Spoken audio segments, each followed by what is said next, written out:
Ladies and gentlemen, welcome aboard the TV Pilot's License Flight number 43 with service to Los Angeles.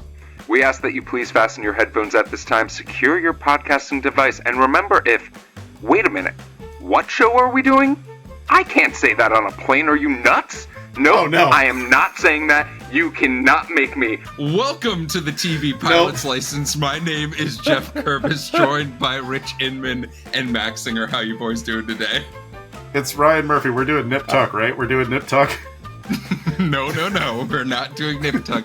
Well, ladies and gentlemen, we are doing one of our rare shows that is still on the air with 911. Ryan, one of many Ryan Murphy hits. But before we do so, Max, do you mind telling the folks at home what this podcast is all about? So, here at TV Pilot's License, we break down and analyze the pilot episodes of some of television's most famous, or in some cases, infamous shows. We learn how they came to be and how they were greenlit, if we think they're effective pilots and make us want to watch more, and if they could be made today, if they deserve spin-offs, what the hell did we just watch? You get the idea. Go back and check out our previous episodes wherever you get your podcasts from. Go check us out on YouTube and see our smiling and or confused faces today. And if it is your first time flying with us, then welcome aboard. And Rich, what is your question of the week? Boy, when I watched Nip Tuck for the first time, I gotta say, I loved it so much. I just want to know, what type of plastic surgery would you guys get? No, I'm kidding. Calf implants. Wow, you had that ready to go. Bigger nose. Yeah, Kurbis is going for the Jewish high score. All right. So, upon watching this show, which we have not named yet, correct? Although the people at home will know. Just in case people did not hear me the first time, we are doing 911, which you can find on Fox as well as Hulu, if you are considering watching before listening to the pod. Okay. So the question that I came up with while watching this show is, what do you guys think the best drug to write on is? and explain your answer. Oh my God. Adderall. Adderall is the best drug to write on. Having been diagnosed with ADD and spending many years in high school on Adderall of some shape or form, there is nothing greater than clear vision. And if you have like a pen or a pencil, you could just write for hours. I legitimately remember in high school, one of my professors was like, "Okay, here's your final exam. I'm going to give you there's 24 different essay topics that I might give you on the final exam day, and I'm giving them to you ahead of time."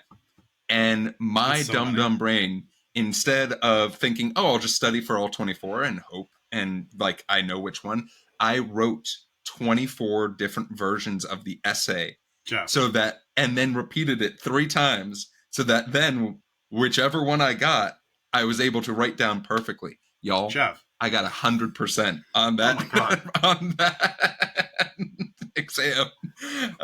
But Max, I'm curious about you. What drug would you choose?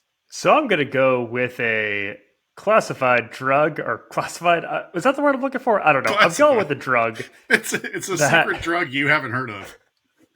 Well, I'm going with a drug that is it's street legal, it's common, and it's good old coffee. We're talking about caffeine, folks. 1, it keeps me awake, keeps me perked up, helps to get through the pages I need to work on, and also, if I buy it, they let me stay at the coffee shop and keep using the internet. Okay. Here's what I think the writers of 911 are on while they're writing this, because it has to be something. It has to be something absolutely insane. Like it's a combination of 4 Loko and Molly or something like that. Because what on earth? What is this show? How are these real 911 call? I mean, they're not real, but like, why did they think? Rich, are you telling me you went into this show and there was a small part of you that was like, wait a minute, Is this based on real life? All shows Did I with miss 911. the part? All shows with 911 in the title are real. Reno Oh my 911, God. that's real. They're Guys, all real. I'm really excited for my segment. I'm not gonna say anything more. All right. All right. Well, I'm gonna need a little drug of my own for this one. Let's go. Oh my God. Well, Rich, thank you for that interesting question of the week. Before we dive into the history of 911 or talking about this pilot, let's get a quick synopsis. Explore the high-pressure experiences of the first responders who are thrust into the most frightening, shocking, and heart-stopping situations. I think that was super accurate. I don't know about y'all, but Max, I want you to get to it. Tell us how this was made. So we are going and talking today about the pilot of Fox's 911, which aired on January 3rd, 2018. We love a mid-season pickup, don't we, folks? And we're going to be talking for the second time on this podcast about Ryan Murphy. If you want to hear our first Ryan Murphy show, go back and check out our episode on Glee. Learn about our beloved Indiana Hoosier baby boy. But a little bit on Murphy. He worked as a newspaper journalist after college when his spec script, Why Can't I Be Audrey Hepburn, was purchased by Steven Spielberg. The film was never made, but it was a launching pad for Murphy.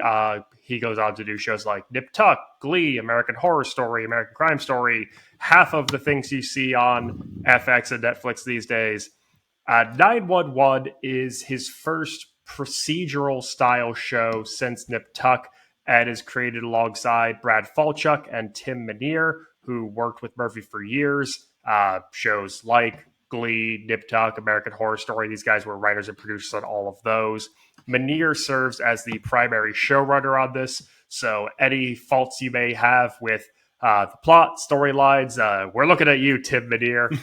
So Murphy says that the show was actually inspired by real life events in his own life. In 2015, his 11-month-old son stopped breathing in the middle of the night due to a tracheal blockage, and Murphy credits the first responders for saving his infant son's life. And from there, he wants to kind of create, the first is like a blue sky style show, basically things that focus on positivity, people doing good deeds. And I hate talking about shows with Sarah because Murphy says that he also believed that a show like that would help combat the dark, cynical Trump era. So he takes inspiration from shows like ER and Case of the Week style shows, as well as soap operas, which, yeah, obviously we watched this pilot. And the show gets a direct-to-series order from Fox right off the bat. He pitches it, automatic 13 episodes. At this point, this is like the third consecutive show that Murphy pitched that went to direct-to-series order. God, this is so also like the last thing he does right before his massive Netflix deal. So I don't know how much more we'll see from Ryan Murphy on just regular old broadcast TV, but we'll see. And Rich, I hate to burst your bubble, but the 911 calls featured in this show are all based on real cases. Oh, no. The writers and producers did extensive interviews with real life first responders getting the craziest stories they learned. They also scoured the internet for viral stories from other countries. Things like the baby in the wall story that we're going to talk about, all of that were things they just found from like weird news websites from somewhere in the world. Jesus. I don't know if they still do that to this day, but there is a whole lot of weird news out there. Oh man, I'm so excited to watch you processing this in real time right now. Oh, I hate this so much. The fact, like, I could have just watched this with a veil of ignorance over my eyes. Just like knowing that that these are all real is so, like, just added another layer of me being just like blatantly upset with this episode. And I feel bad for everyone involved. Imagine going through something so goofy and so tragic that you can't really tell anyone about it, and yet someone from a broadcast network is going to interview you about that specific worst day of your life. Well, you know that question we had last week with the Party Dad episode where it was like, what's the worst thing that you could imagine being recognized for in public? Can you imagine having this like terrible thing that happened to you? Like, oh, you accidentally tied too many balloons to your lawn chair at a family cookout and you floated away and you don't want to tell anyone about it. And then you see that it's a plot line on 911 and Peter Krause is trying to shoot you down out of the sky. Oh, wait. I know his face from somewhere. So you know his face from a actor? few different things. Is he an actor? Oh my God, Wall Baby. Oh, Jeff definitely thought you were talking about Peter Krause. Yeah, I was just like, what the fuck are you talking about? You know him from no. 911 and a few other shows. So, Max, any other history about making the show that we need to know before we dive into the pilot? Nope, dive in. All right, so before we start with Connie Britton's immaculate first line, let's just start off with naming a few of the people who are in this pilot. If I was to tell you there was a television show where you have Peter Krause, Connie Britton, and Angela Bassett all starring in the show, you would tell me, most likely, holy shit, that sounds super interesting. I can't wait to watch it. Well, if I have you hooked on that, you should watch 911 before you listen to this pilot. So let's start off with Connie Britton's first line, which is, what's your emergency? The first kind of emergency is the one we all have every day.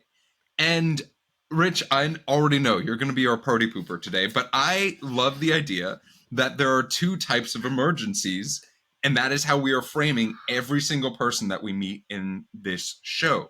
The first type of emergency is our personal conflicts that we deal with. The second type of emergency are the regular everyday emergencies, and the emergencies that a 911 operator, in this case Connie Britton, whose mom is dealing with Alzheimer's at late stages, is dealing with every single day. You got to set up that mission statement on page one. That's just good pilot writing. But I think that, like, one, am I excited to see Connie Britton every single time? Yes, Connie Britton always. It is just in my notes. Connie Britton could just be, like, reading the numbers out of the phone book. And I'm like, for yeah, the record, for about 45 minutes, you could have told me that her name was just Connie Britton, and I would have believed you. This is textbook. I don't know anyone's names until the very end. I think it's maybe minute 48 when they finally say that her name is Anna. So okay, for this entire show, Max, it's not even Anna. It's Abby. Abby. Yeah. Okay.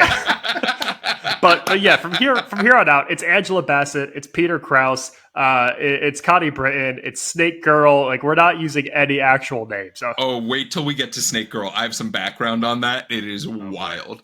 But we also get introduced to the idea of the first emergency and some of the players that we're going to meet with this diving board incident. And the line that we get is, as soon as help arrives, most people hang up.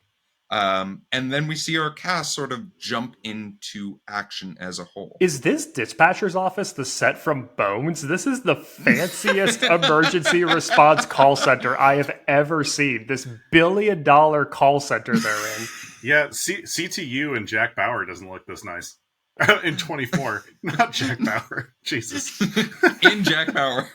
The spin-off series of 24, where we just follow Jack Bauer eating old pudding. Jackie B. But as we get this diving board incident and we see a success, but then very quickly after, we see the lows of being someone who's in this type of work with a suicide attempt from probably someone who was high on something. And a successful suicide attempt at that. And this is where I actually really appreciate that when Ryan Murphy probably set out to do this show, he was like, you probably could have gotten some no-name actors who look like the stars, right? Look like, oh, that guy looks like a firefighter. The example that I would give is Oliver Stark, who plays Buck or Bucky. He is very much looks like a firefighter. Like, you could just point at him and be like, yeah, he's a service member.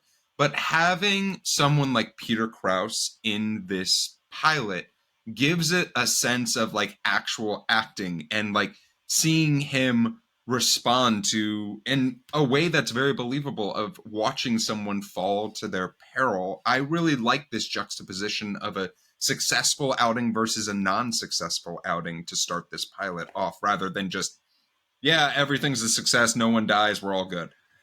Yeah, it was a smart choice, I think. You have to, in a lot of these broadcast shows, in the same way that, like, you know, if it's a comedy, they try to establish the fact that they're adults, that they're going to be in adult situations right off the bat. You are going to watch them deal with some serious shit. And that is like a Ryan Murphy staple too. If he's going to make something sad, it is going to be sad. He's gonna absolutely, like, you know, find the craziest potential family drama. You know, I don't know. What were we going to say, Max? I fear I interrupted you. Well, I think to Jeff's point that this show is only effective if you have the biggest names you recognize in it. There are certain times where you want to be just totally immersed in the world of the show, and you don't need to know who the people are. You want to like believe they're the characters.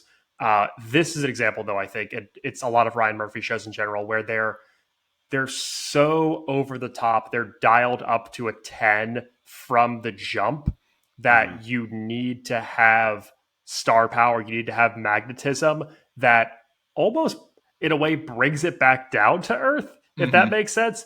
It is just insane to me, though, that in this first scene, we cut from someone jumping off of a tower to their death to immediately a woman calling to complain about getting the wrong number of chicken nuggets in her order. We do the button of the cold open after someone leapt to their death. Human beings have multitudes, man. I was about to say, the moment you know that Ryan Murphy was involved in this show and writing this script was the moment that woman said the word chicken nugget. And we were supposed to be like, oh yeah, this is the life of someone who is working as a 911 operator, potentially getting, and there are, as we talked about with Peter Krause, like having Connie Britton deliver that line of like, I have it written down, eat your nuggets, get some perspective, and get the hell off my line. Like, yeah, I even was like, oh, am I on the phone? Do I need to TV Pilot's License one-liner Hall of Fame inductee, eat your nuggets, get some perspective, and get the hell off my line. There's definitely a lot of potential inductees on this episode. From here, we are in church. I'm so sorry, boys. It is not Sunday, but we find out that Bob, the captain of the firemen, is in church, and he is there to repent his sins. And this is just the gigantic exposition dump about this character that we have sort of been waiting for after seeing him successfully and unsuccessfully save a life. In seeing that he sort of has this sin that he feels like he has to make up for, that is why he is doing this. He has to, and that is why he's going to church almost on like a weekly basis. Most people do. Yeah, there are a lot of people who do, but only if you have the subscription. What's the subscription cost? Is it less than HBO Max? I might have to find out. Well, if it's if you're Mormon, it's I believe it's 10%. Oh my god. But from here, and from this exposition dump of being in a church, we get to meet Evan Buckley, and we get a little bit of an idea of what Evan Buckley is like, because he says, you know, some people deal with this with religion. There's other people who might just deal with it in sex. Max, what did you think about our real introduction to Evan Buckley?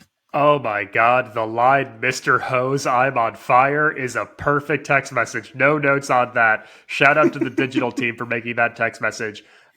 This is absolutely insane. This show contains multitudes. It cuts between grounded and absurd so quickly with like no disregard for the people who are in its whirlwind.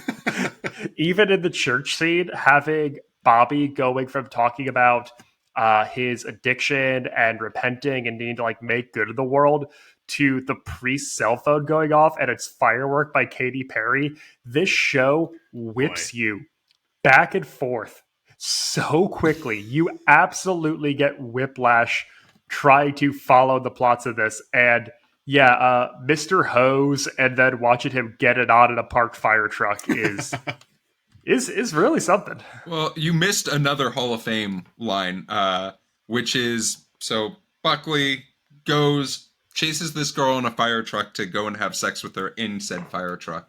And she says, "This is why they call you Fire Hose." No, it's not.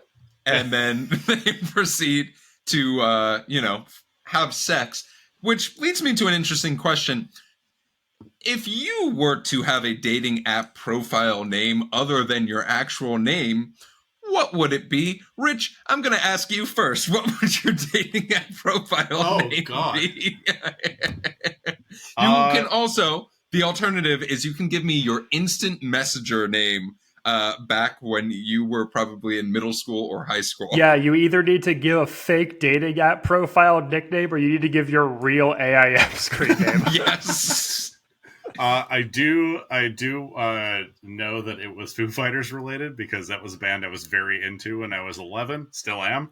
I don't want to give the exact one because I think it's a password for something. So go on, Max. Well, I mean, I'm just trying to think of like what like a dating app like anonymous nickname would be based on the things that I do in my life.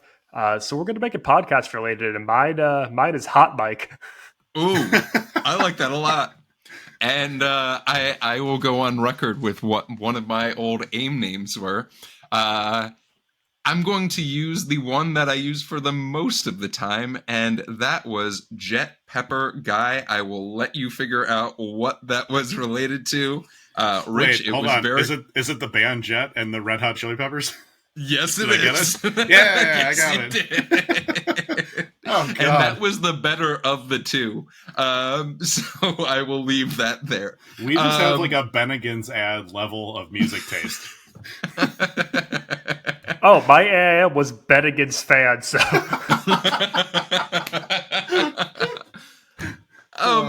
Oh, Benny boy. So, a few different things happen. We get to learn a little bit about Kenneth Choi's character, who is Howie.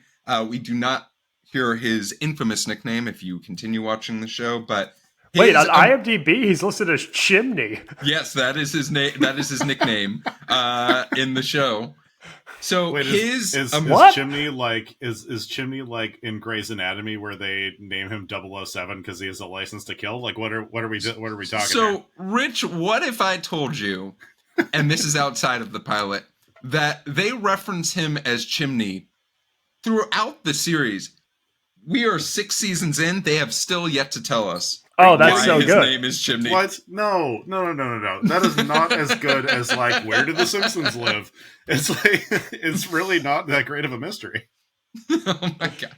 Well, talking about a mystery, Chimney's emergency is that his girlfriend or whomever it was staying at his house is only into his fake stories about the peril and the heroics that he goes through as a firefighter. And which is like a little bit weird that he lies, but also the idea that there's so much about dating sites and like the concept of uniform fetish in this show.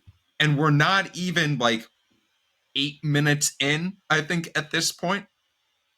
I need to talk about the gorgeous firehouse kitchen. The absolutely stunning remodel of this firehouse kitchen and the beautiful artisanal farm to table meal that they are all sitting around the table eating. I assumed this was going to be like some chili cooked on a hot plate, but no, this place is Architectural Digest level gorgeous. Yeah, it is. It is a kitchen that I would like to see in my own home. I am very jealous of it. It's but, LA, baby. Oh my god! Even the firefighters are rich. So throughout this show, we talked a little bit about how there are multiple emergencies that happen. We've seen two. We get to our third one, which is there is a call about a man hearing a baby's cries in a wall. And I would say this is the first emergency that I felt a sense of like, holy shit, there's a baby in the wall. Are we going to save the baby? And we also get introduced to one of our other major characters, which is Angela Bassett, who is playing a cop by the name of Athena. Angela Bassett. What do we think Angela Bassett as herself? What do we think about the framing device that they use for the 911 calls? Like the screen goes black and you basically see like the on-screen text of the call, and you see like the audio files going up and down. How do we like how they framed these? So I really like it from the sense of it reminds me a little bit of like when I used to watch shows like Cops or Live 911 or whatever the fuck it was called, or Live PD. Oh, they did a live version of this?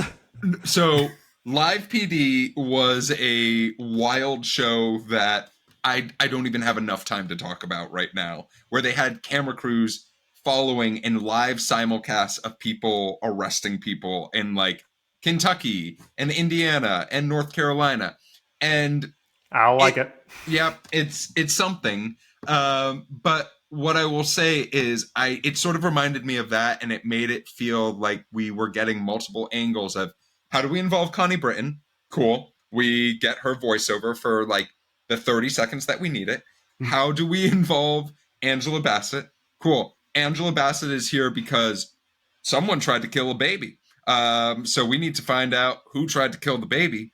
And then how do we involve Peter Krause and crew? Well, they need to save the baby. And we almost get this, like, I just have MacGyver in my notes because it's like the most MacGyver situation ever of just like watching a man look and be like, oh, we need lube to get this baby out of damn right.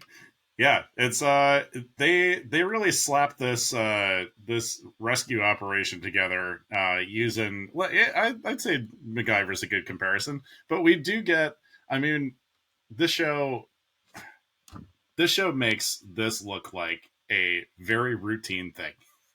this is maybe the most insane story. The fact that they kind of like led with this in basically the first act is completely bonkers. Like, this is the first time we get Angela Bassett, and Angela Bassett, who is arguably number one in the call sheet, arguably the highest paid person on the show, probably by a lot. Her first entrance into the show is telling everyone in an apartment building not to flush their toilets. This is like, I truly like, what are we doing here exactly? What is the angle we're going for? We also get a bonkers fact of this premature baby's bones are like sponges. They're very malleable. You could just shove them down a toilet if you want. That's a real thing that you could do. And I got to give a shout out to Buck charging at the wall with the axe and Peter Krause stopping him, going, "Did you ever stop and consider you might hit a baby?" Yeah, Buck's a doer. Buck's a doer, not a thinker. I love that about him. Shout out to Buck. Show don't tell. Jesus Christ. So, like, rather than us spending too much time getting into the details of the saving of the baby, as well as Angela Bassett, like, deducting who the mother is and what exactly happened, we get this scene that, like, sort of was intriguing in the idea of, like, Bucky basically saying, like, fuck the mom. She tried to kill this baby. We're going to drive without her. And then Angela Bassett, and this will come back later, being like, I have my eyes on you. You tried to choose who lives and who dies, because she ends up forcing the mom onto the ambulance to save her from bleeding out. Yeah, that was a very intense line of, if this baby dies, it's on you. let's also go to a far less serious line that we just glanced over. But how about the LAFD? Do you have a teenage girl in there with you? I wish. That was that was real gross. Holy shit! That was real gross.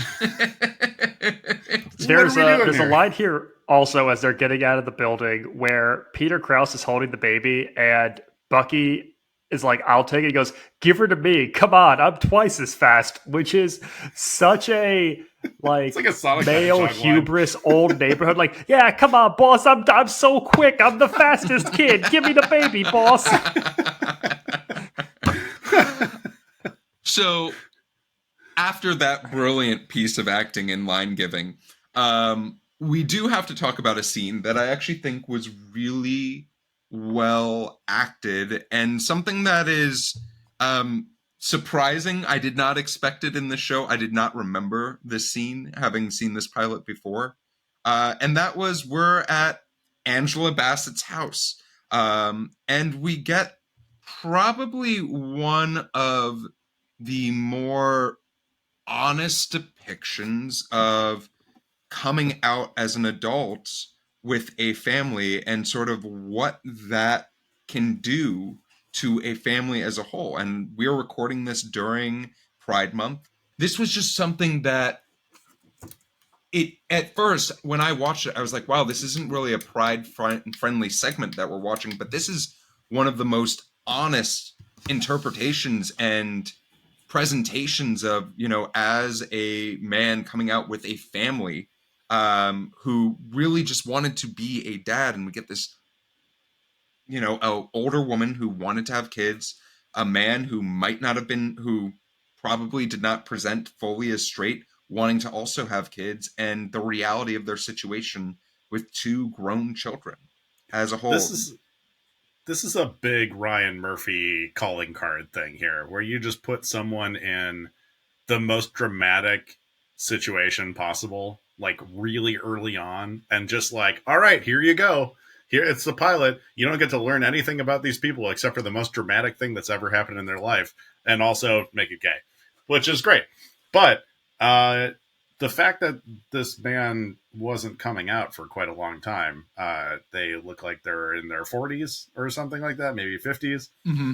They had kids a long time ago. It seemed like he was pretty confused on what their deal was. This is like jumping in with extremely not enough context for the gravity of this situation.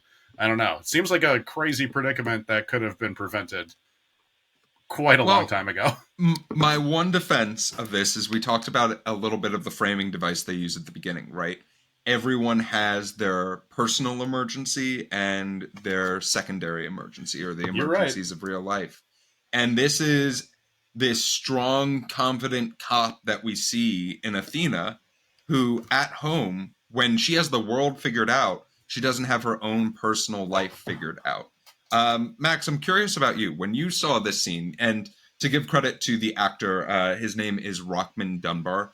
I think they both just did, given what they were given, they did such a great job. But I want to hear your perspective of it as well. First of all, incredible actor name. Maybe the best actor name of anyone in this cast.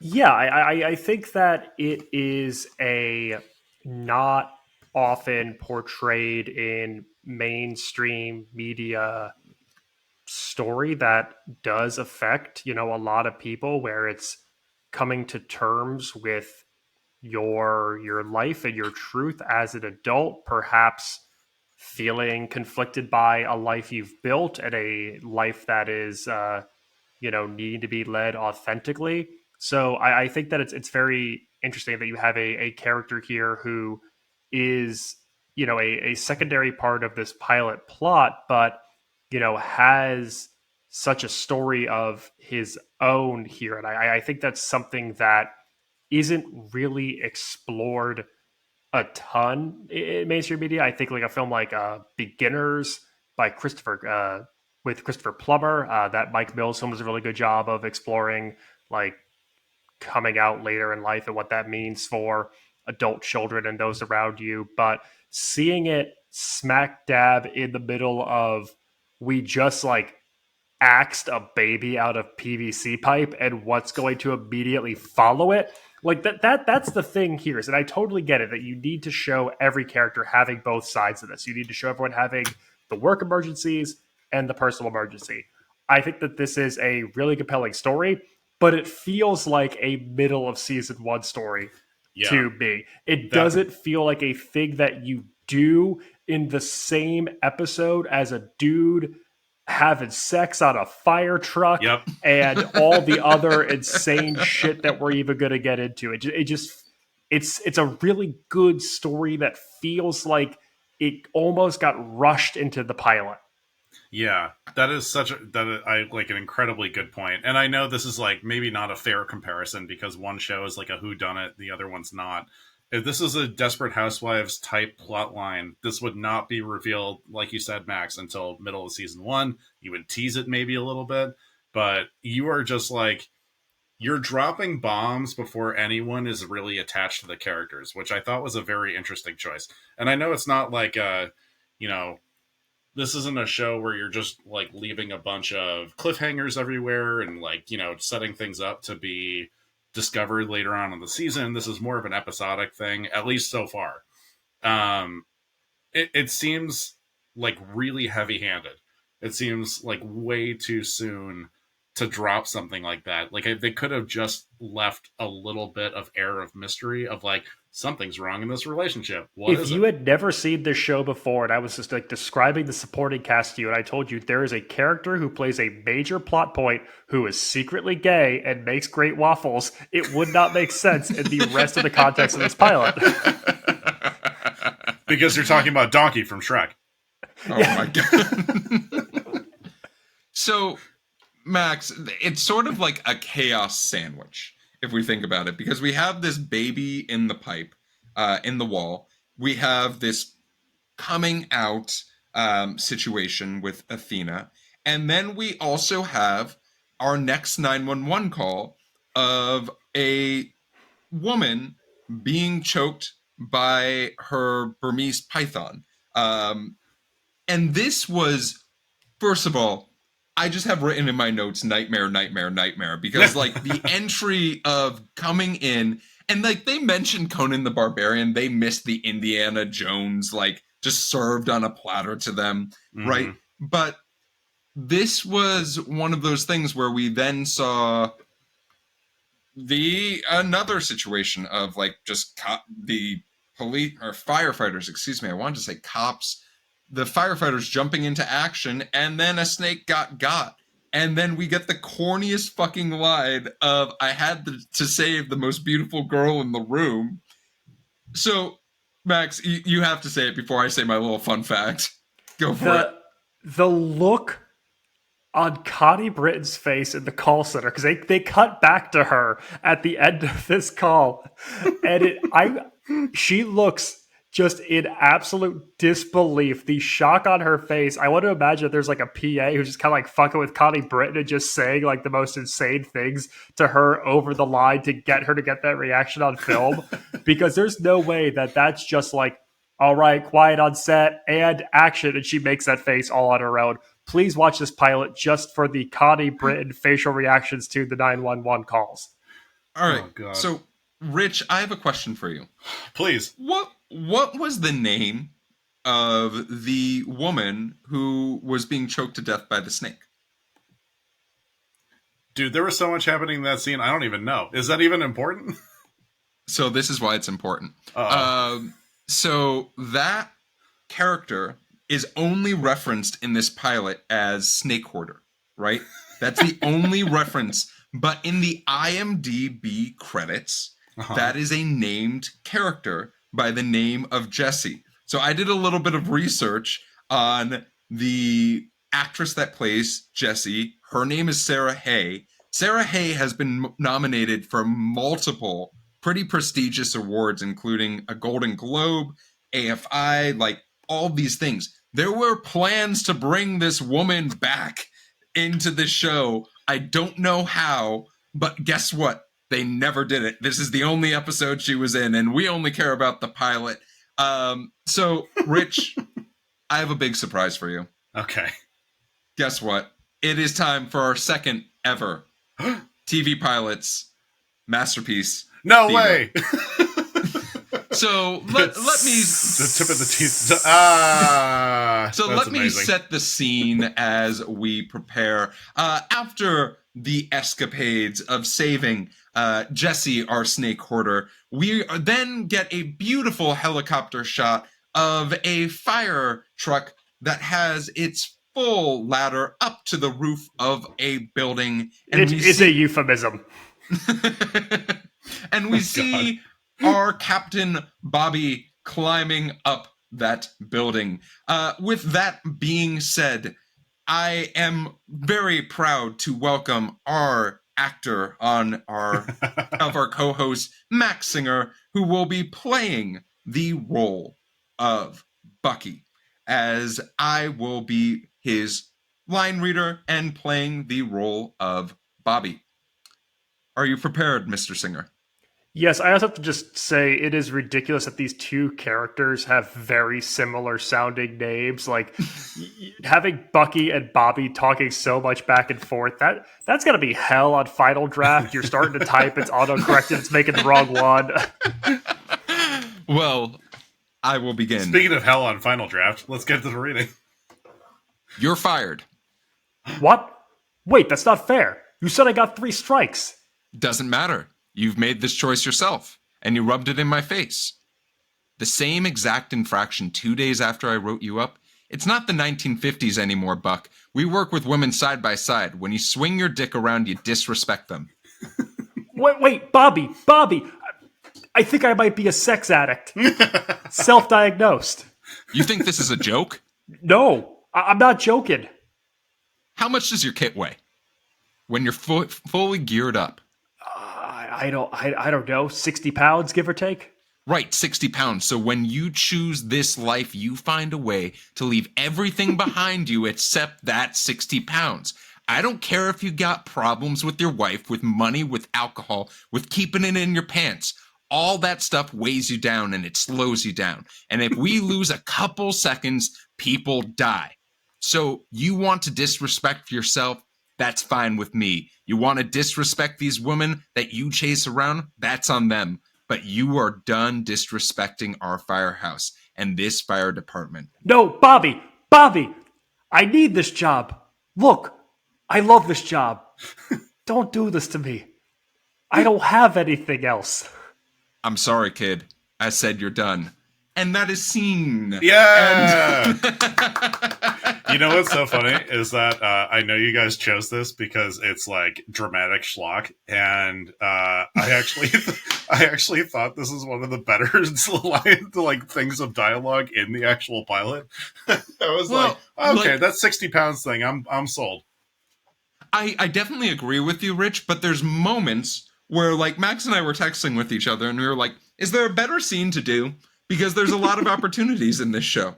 And like, no, when someone self-diagnoses themselves as a sex addict and says it out loud, you have to then use that line to then put on your podcast. This scene also made me realize, though, because the actor Oliver Stark, who plays Bucky, he is British. Yes. And it feels like they told him you're playing a dramatic firefighter, and the only results he could find for this character were like the Great Chicago Fire, because he has the most like, yeah, come on, Chief, we gotta get down to the station kind of voice that no one else in this show has. It's not from anywhere in Southern California.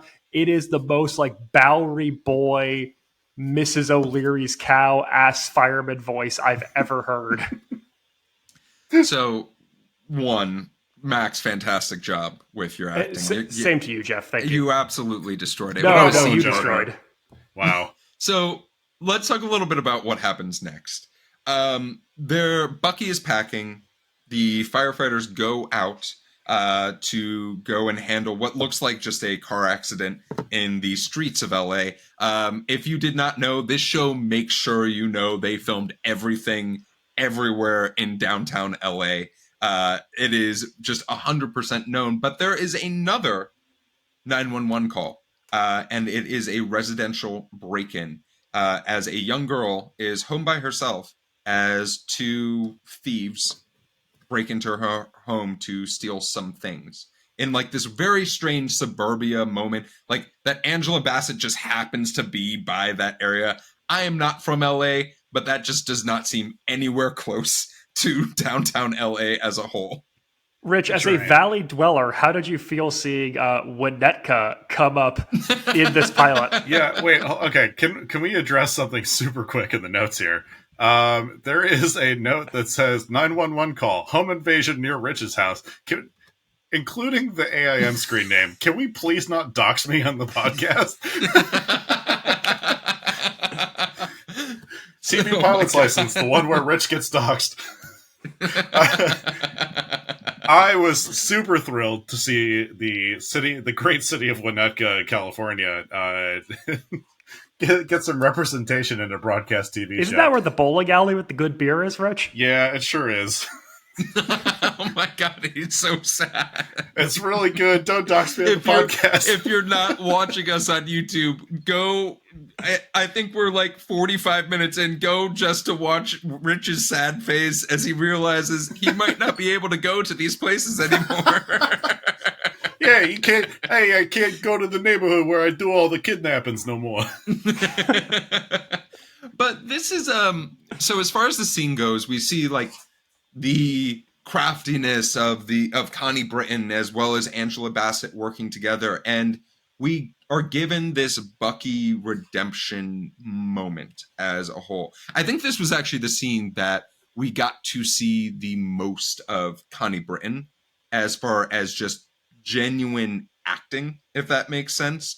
Because let's just think about the situation she was in, right? She is acting against most likely a PA talking to her over the phone. Like we get the sense of drama based off of the visuals that we're able to see, but it's not like she's watching this on, maybe she is for all I know. Maybe Ryan Murphy's thinking ahead and being like, oh yeah, I'm going to film the scene and show Connie Britton so she gives the gravity of the situation. But this was Connie Britton acting up a lot against nothing.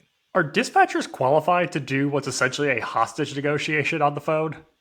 Yeah, no, that's a really good point, Max. I don't think so. I think that Connie Britton might need to lose her job for trying to give the guy an out before getting potentially arrested, and then got by a fire hose by the guy who's named Fire Hose on all the sex apps.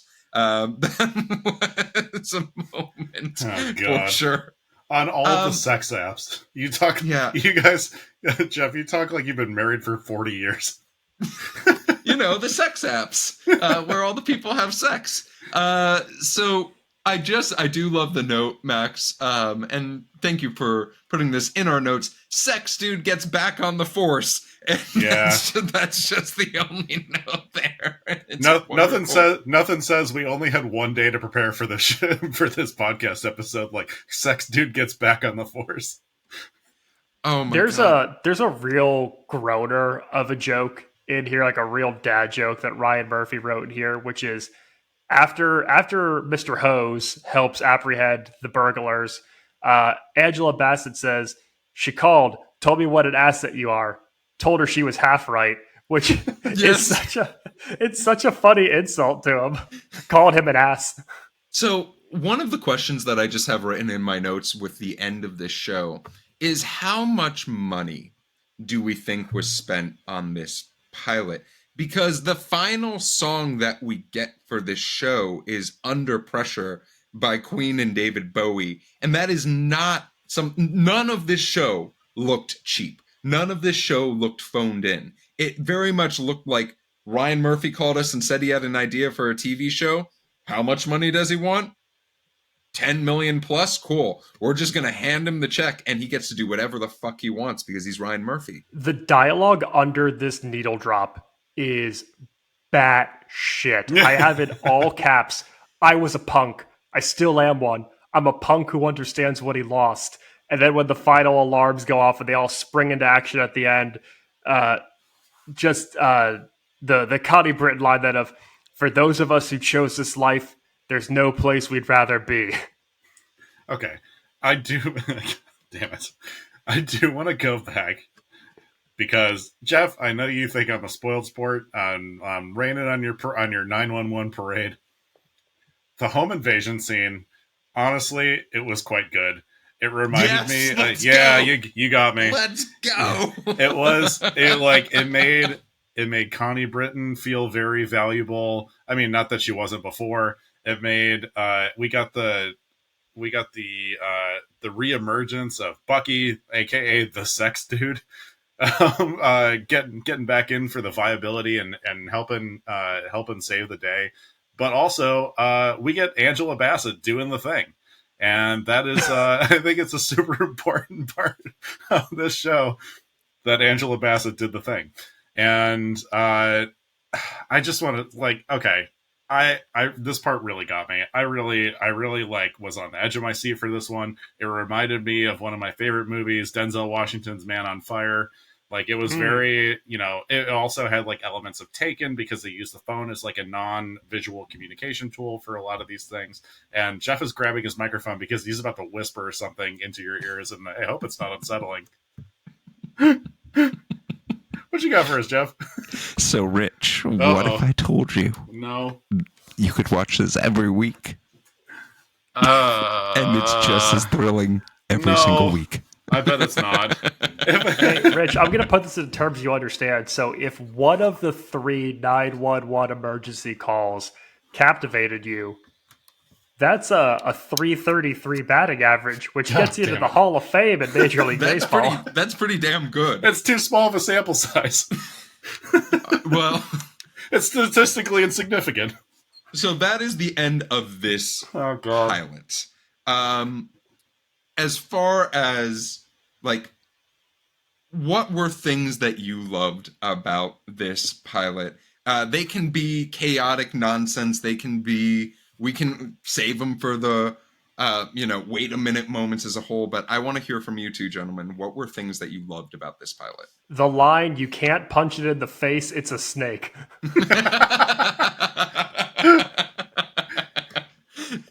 That's in our line Hall of Fame. Which is just factually untrue. You could punch a snake in the face if you wanted. I feel like that was I don't know. Was it just the emergency adrenaline talking? You could punch a snake in the face. Yeah, it very clearly has a face. Yeah. And that boy, the directing choice to show the close up on the snake's head getting cut off was I just have Peter's wild? upset. Peter is so upset right now. Rich, what about you? Were there any things that you loved about this pilot? Yeah, I would say everything but Bucky. Bucky is too a little bit Bucky is just out of my mind frame right now. I also I want to congratulate Angela Bassett for her, I assume, Emmy-winning line, "No heroics, don't go chasing waterfalls," which only feels like the movie The Other Guys, because I want Michael Keaton to say that so badly in the show. Could Michael Keaton play Angela Bassett's character? Who knows? But I don't know. This show is so fucking insane. We talked a little bit about this before we started recording too. We use the phrase laundry folding show a lot. This is if you're going to completely ignore your laundry and watch it get cold on your bed for a full hour while you sit and wonder how on earth these are real 911 stories. So what I will say, what I love how insane this show is, but I love the moments that Ryan Murphy gives some of these amazing actors the opportunity to really sit and act and just go for it. I talked Except about it Bucky. a bit. Sure. Except for Oliver Stark, who very much is trying to be his best. What if Riggs from Lethal Weapon was a firefighter? Wow. So what I will say is, I love Connie Britton in this pilot. I love Peter Krause in this pilot. I think what we get of Angela Bassett in this pilot is amazing. And Rockman Dunbar does such a fantastic... Even though he's in this pilot for maybe 4 minutes max, I want to see so much more of that character. Great job being named Rockman Dunbar. Yeah, honestly, yeah, our daddy of the week is just the name Rockman Dunbar. And it's back officially. Thank you, Rich, for your nominee. Yeah, you're gonna have 70 more episodes of this. So what about wait a minute moments, gentlemen? What are your wait a minute moments? None. Max, what are your wait a minute moments? The lack of LA traffic for a show that takes place 90% in downtown LA. They put up the parameters to shoot this too far, or they spent all the money on Angela Bassett and then they didn't have any like background actors whose vehicles they could use because there's not a single car in downtown LA at any point. They claim that they could get from downtown to Winnetka in the deep valley of LA in 5 minutes. Yeah. No, absolutely not. Not even at 6 in the morning. Not even at any time of day could you get from downtown all the way to the deep valley in 5 minutes flat. This show is absolutely egregious. So CGI some cars in there. CGI a car or two. All right, Rich, I will give you another opportunity. Any wait a minute moments for you? Okay. I know you said that Bucky's character is a lot like Riggs being a fireman. No, it's more like Stifler from American Pie being a fucking fireman. What is this character? What is this character? Okay, is there like an immediate redemption for how he is like after this episode? Because it is like egregious that this person is like even part of the fire department whatsoever. I know there's uniform chasers and stuff like that, but good fucking God, he makes the dumbest, most clear-cut mistakes I've ever seen of like anyone. Like there's no chance they wouldn't even let him be a fireman. I feel like they just kind of they threw us in a universe that was like a little insane and then just didn't follow it up with any context. But you have to be so good at your job to even be in LAFD. Like people leave Los Angeles, go work for smaller fire departments to come back and have an actual shot at working for the LA Fire Department. So you know what, damn it, he might make mistakes. He might fuck a rescue person or two, but God damn it if he's not the best we got. And he's so fast carrying a baby. Dude's like Eric Dickerson with a baby. As far as wait a minute moments for myself, I think that I have accepted the absurdity of what this show is. So I'm slightly tainted.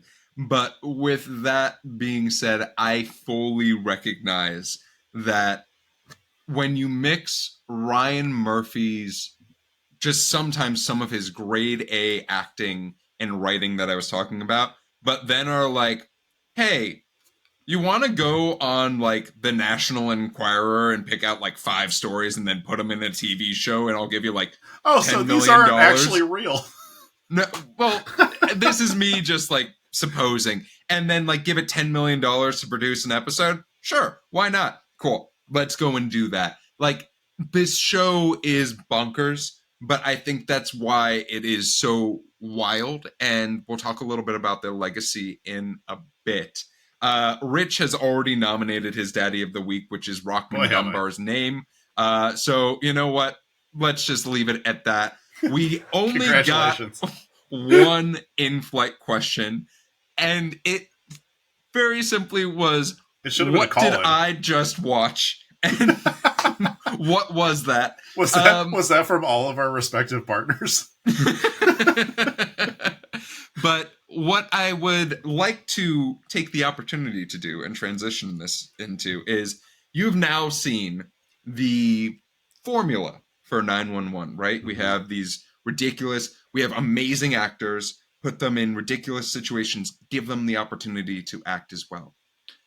What other potential career would you like Ryan Murphy to potentially choose and use to put this formula to use with again? Oh, I feel like if you're going to over dramatize something, it has to be super boring, and I want to see it.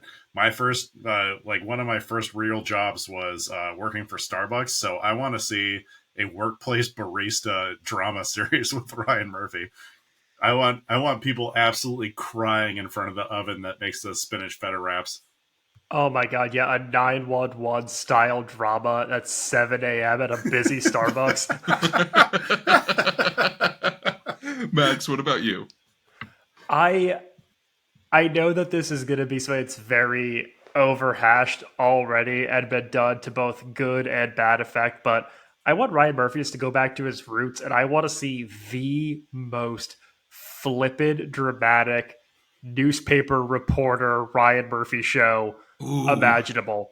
But like not for a section of the paper you're thinking. Like I don't want to see any Woodward and Bernstein kind of stuff. I don't want to see like Boston Globe Spotlight. I want to see what's a bullshit part of the paper. Yeah, like the classifieds editor or the person who has to do like the weird local segments. Yeah, that's what I want. That's pretty great. I have a couple in mind, in all honesty. I like one that just sort of sticks out to me is like, what if we did stockbrokers and then we just like saw the crazy adventures they go on, or like the mind palace they have to come up with the choices they make on a day to day. But like Black Friday exists. Watch that show. It's a fantastic show. What's the HBO show about the stock brokerage? I think you're thinking about Black Friday, which is on Stars. Yeah. And it's really good. Is that Industry? Is that what Industry is? It's Industry. That's what I'm thinking about. The other one that sort of just comes to mind when I think about it is Bike Messengers, which I know is sort of like only coming back, but you know, I think that could be fairly exciting. They're set it in the 90s, so it's a little bit more realistic. And who knows? There's probably plenty of stories. Wait, there's around. a Joseph Gordon-Levitt movie about that. I was gonna say, go check out Premium Rush with Joseph Gordon-Levitt.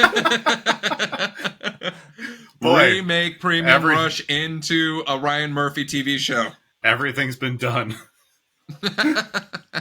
Well, thank you for that in-flight question, although we sort of took it in our own way and path. Let's talk about the legacy of this show.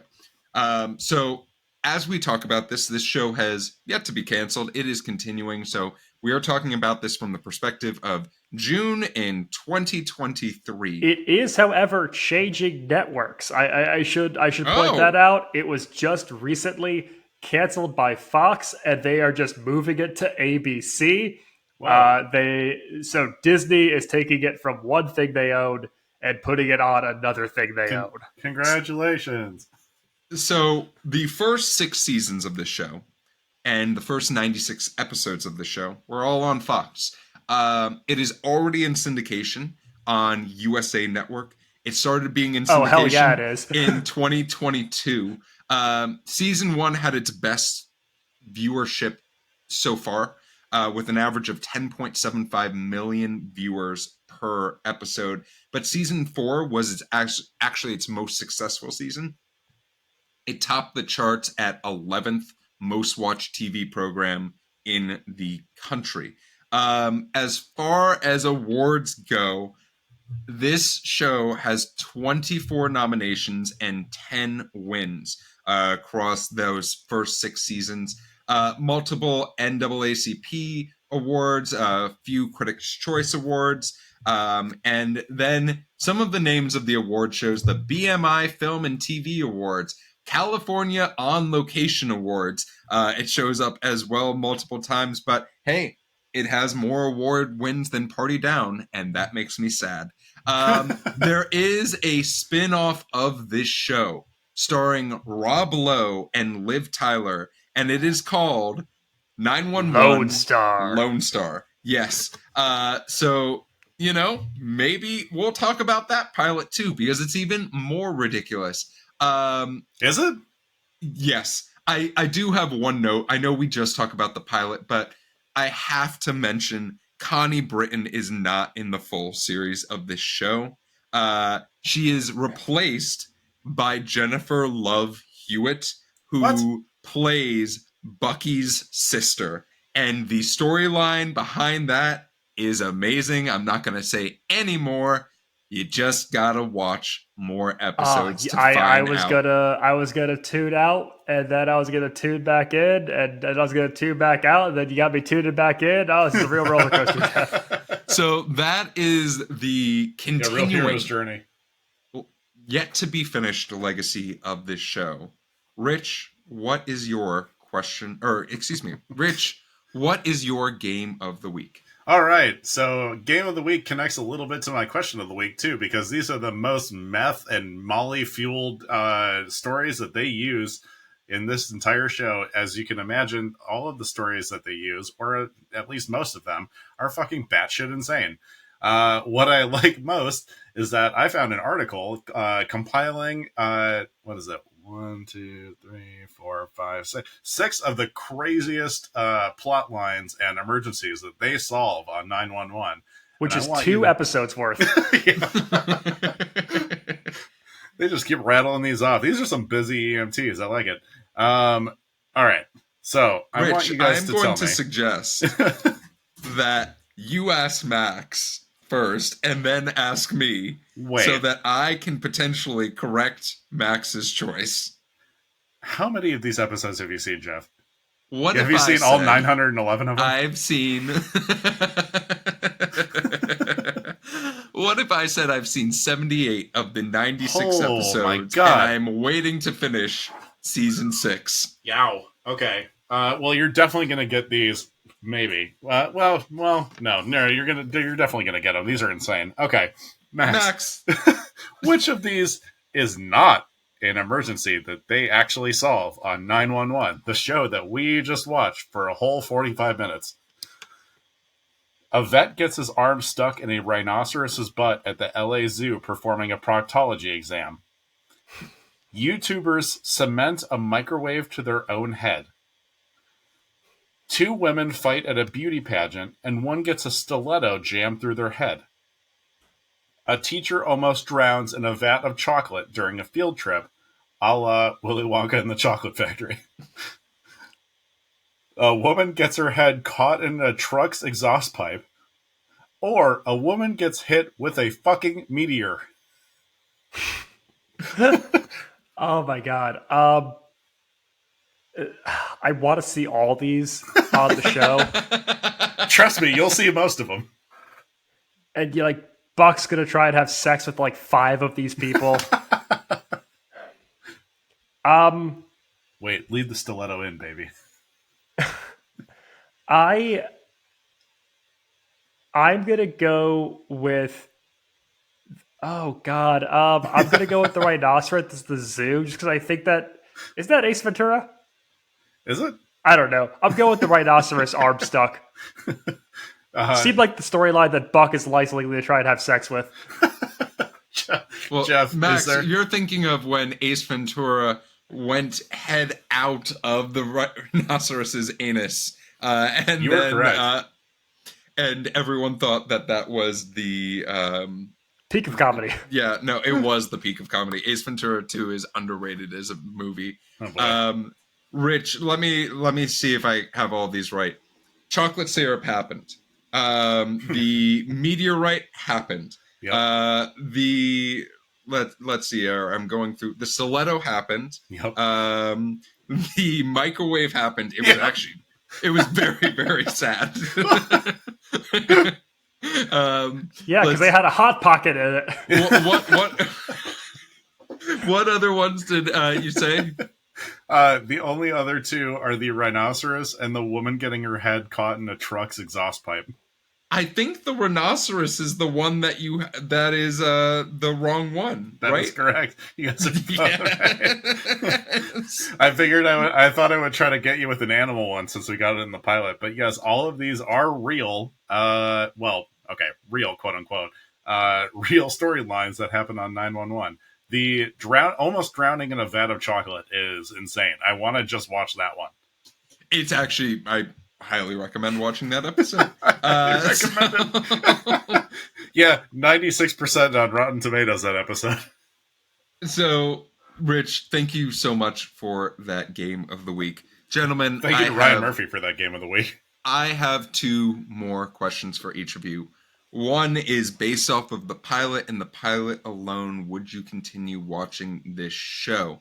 And two, given that this show is moving from Fox to ABC, do you think that there is a place for this show to continue on ABC? Max, I'm going to start with you. So, when I went into this episode yesterday, fired it up on the couch, I wasn't terribly excited. I just figured it was going to be like a batshit Fox procedural. And I was watching it, and I was laughing at the lines of dialogue and how absurd it all was. And I finished the episode, I was like, oh my God, that's the most moronic thing I've watched in ages. This is definitely going to make for one of the more fun episodes we've done on the podcast, but like, whatever. And then today I found myself continuously thinking about 911 and how absolutely like ingrained into my brain now that it is. And I don't think it's the best show I've watched this year. It's definitely not the best show we've covered on this podcast, but by God, it's good dumb. And I think I would find myself going back to the well for more good dumb. Oh God. And that being said, do I think it could still go at ABC and have a good long run? I think it's very confusing that 911 Lone Star is going to be on Fox while 911's on ABC, but they're all owned by Mickey Mouse, so they can do whatever they want. Yeah, I mean, I don't know. We need something to yell at on ABC when the Good Doctor's not in season. So yeah, I think that this show will do just fine. Rich, what about you? This really scratches the itch of something we need to yell at. Thank you. You agree with me. I mean, I do agree that I don't think we need to yell at something. I don't know. I'm ready to turn the TV off at this point. Look, Jeff, for your sake, I'm going to say I will watch more of this. Hell and yes. It's going to be the biggest surprise of the podcast run so far. But the only reason I'm saying this is because I want to take more edibles at night, and I want something goofy and beyond parody to watch. And that is the only way. That is the only way. And don't get me wrong, I love Ryan Murphy shows. I'm not a huge fan of Glee, but I'm a huge fan of like Pose. American Horror Story is great. I haven't watched Dahmer because I don't really like glorifying, criminals and murderers and stuff like that. But I think overall he does a really terrific job. He does that TV show with Sheldon from Big Bang Theory about Hollywood or whatever. That was pretty good. Hollywood. Oh, it's called Hollywood. Yeah. That show. Well, that was pretty roundabout. Anyways, you know what 911? You know what 911 is? It's what I want to call a quitting time show, where like you're done with work for the day. If you've got a recliner on your couch, you like cock it back and put your feet up. You get a beer, you take an edible, and you put this show on because you're done with work for the day. It's a quitting time show. Yeah, this is like if you had a bad day at work, you got to throw this on because this is truly because someone's day was worse. Yeah. And Rich, what do you think about it continuing? Look, if I am I am anti production houses right now and studios in favor of the writer's strike. This is probably the only show I could say could really be replaced with AI because the dialogue is exceptionally okay. And if they're really trying to go for something that is unique and creative and compelling every week, they're basically just pulling shit from the headlines. And I don't know, like you didn't need a phone interview with the woman who really got choked out by her pet snake to find out, like, for them to solve it by cutting the snake's head off. That's like, I don't know, a little bit too much like, oh, look how much research and work we did. You could have figured that out. I'm sorry. Some I mean, that could have also been just a Google search for weird stories. Yeah, so there were two sides to how they got these plots. Yeah, it's like if you go on like Not the Onion or on Florida Man on Reddit or something like that, it's just littered with stories like this. So This is the only show I want written by AI. That's the only one. All the other ones, leave them alone. No one wants AI writing. You can write 911 with AI.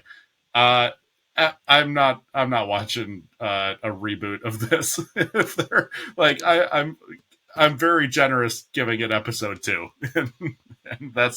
and I will bestow my greatness upon episode 2. And Jeff.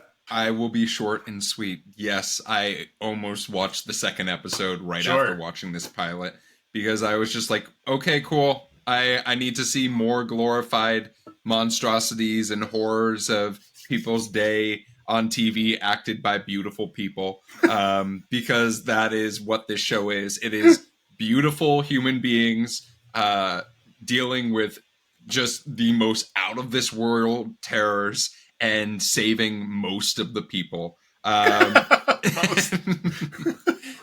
With that being said, as far as this show continuing on ABC, I have a very complex relationship with that because I think that as we are in the midst of the writer's strike, I think there's a lot of really interesting TV that's not on TV right now because there are shows like this that are easy to write.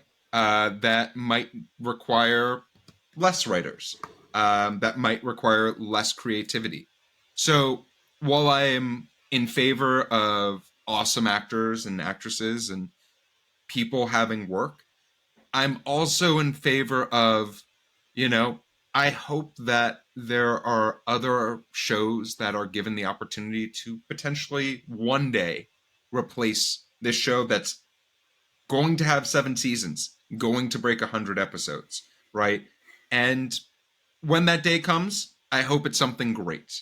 But in the meantime, while Angela Bassett, Peter Krause have work, and even, yes, you, Oliver Stark, playing Bucky, I am...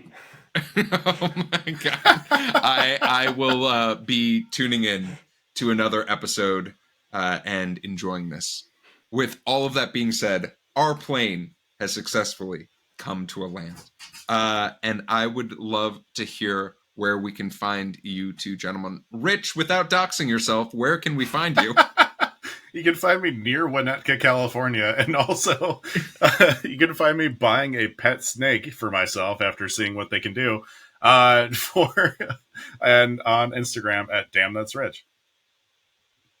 Max, what about you?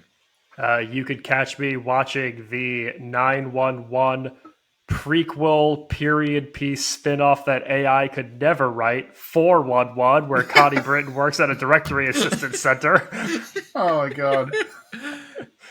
You can catch me on all things social media at Maxwell Singh. And you can find me trying to figure out other ways to secretly have Rich dox himself. But if you're looking for me on social media, you can find me at RunJeffRun on Instagram and Twitter. You can find the TV Pilot's License anywhere you listen to podcasts, as well as YouTube, Twitter, and Instagram at TV Pilot's License. If you have a question about the show or for our next episode, you can email us at tvpilotslicense@gmail.com. or give us a call and leave us a voicemail at 213-290-1713. Make sure to watch out for our Instagram as we like to sneak peek and preview upcoming episodes and some of the things that we're planning on recording to give to y'all. But with the plane landed and the seatbelt sign off, we look forward to flying the bright skies of the TV world with you again soon. And until then, have a lovely day. Russia!